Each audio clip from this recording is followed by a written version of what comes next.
केंद्र सरकार ने माना है कि देश में कोरोना के हालात बद से बदतर होते जा रहे हैं।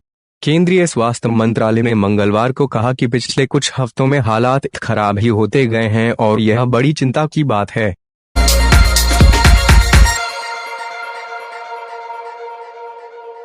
केंद्र सरकार ने माना है कि देश में कोरोना के हालात बद से बदतर होते जा रहे हैं। यह तब है जब कोरोना का टीकाकरण अभियान जोर शोर से चलाया जा रहा है। केंद्रीय स्वास्थ्य मंत्रालय ने मंगलवार को कहा कि पिछले कुछ हफ्तों में हालात खराब ही होते गए हैं और यह बड़ी चिंता की बात है। इसने आरटी-पीसीआर टेस्ट पर ध्यान केंद्रित करने के साथ परीक्षण को तेज करने, शीघ्रता से संपर्क को आइसोलेट करने, स्वास्थ्य सेवाओं को मजबूत करने और स्वास्थ्य संसाधनों को व्यवस्थित करने के लिए निर्देश दिया। देश में मंगलवार की सुबह 56,000 से अधिक कोरोना संक्रमण के नए मामले सामने आए। इसके साथ ही देश में सक्रिय कोरोना के मामले करीब 5.5 लाख हो गए हैं। इससे पहले सोमवार को 68,000 से अधिक नए मामले दर्ज किए गए थे। यह आंकड़ा अक्टूबर के बाद से एक दिन में अब तक सबसे अधिक था। वैक्सीन एडमिनिस्ट्रेशन पर राष्ट्रीय विशेषज्ञ समिति के अध्यक्ष वीके पॉल ने मंत्रालय की ब्रीफिंग में कहा, ट्रेंड दिखाते हैं कि वायरस अभी भी बहुत सक्रिय है और हमारे रक्षा कवच को भेद रहा है। जब हम सोचते हैं कि हम इसे नियंत्रित कर सकते हैं, यह फिर से तेजी से फैलने लगता है। हालांकि उन्होंने इस बात से इनकार किया कि नए स्ट्रेन यानी नए किस्म के कोरोना का संक्रमण की इस तेजी में कोई भूमिका है। राज्यों में कोरोना की स्थिति को लेकर भी स्वास्थ्य विभाग ने टिप्पणी की। वीके पॉल ने कहा, पंजाब न तो पर्याप्त संख्या में परीक्षण कर रहा है, न ही संक्रमित लोगों को ठीक से आइसोलेट यानी अलग कर रहा है। महाराष्ट्र में 3.37 लाख सक्रिय मामले हैं।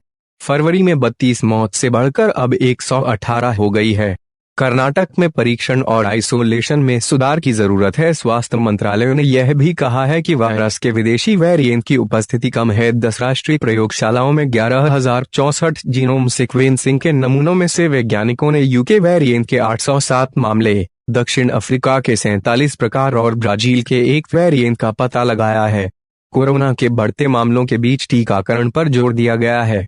केंद्र ने राज्यों से कहा है कि निजी स्वास्थ्य व्यवस्था का भी उपयुक्त इस्तेमाल इसके लिए किया जाए। केंद्रीय स्वास्थ्य मंत्री हर्षवर्धन ने कहा है कि क्लिनिकल ट्रायल के विभिन्न चरणों में 7 और कोरोना वैक्सीन उम्मीदवार हैं और 2 क्लिनिकल ट्रायल के पूर्व के चरणों में हैं।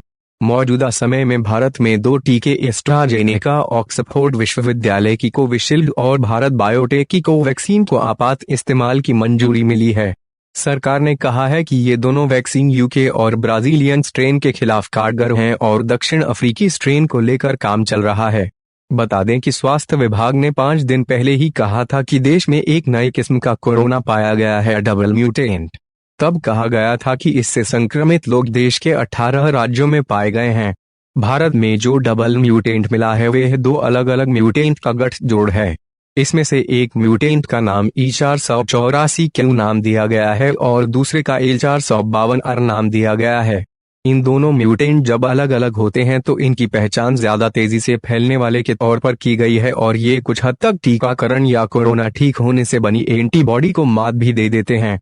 लेकिन इन दोनों के गठजोड़ से बने वायरस के बारे में अभी पता नहीं चला है कि यह कितनी तेजी से फैलता है और कितना घातक है। अभी इसकी पुष्टि की जानी बाकी है। सामान्य तौर पर माना जाता है कि जब म्यूटेशन होता है तो वह पहले से ज्यादा तेजी से फैलने वाला होता है और वैक्सीन या कोरोना से बनी एंटीबॉडी को मात दे सकता है।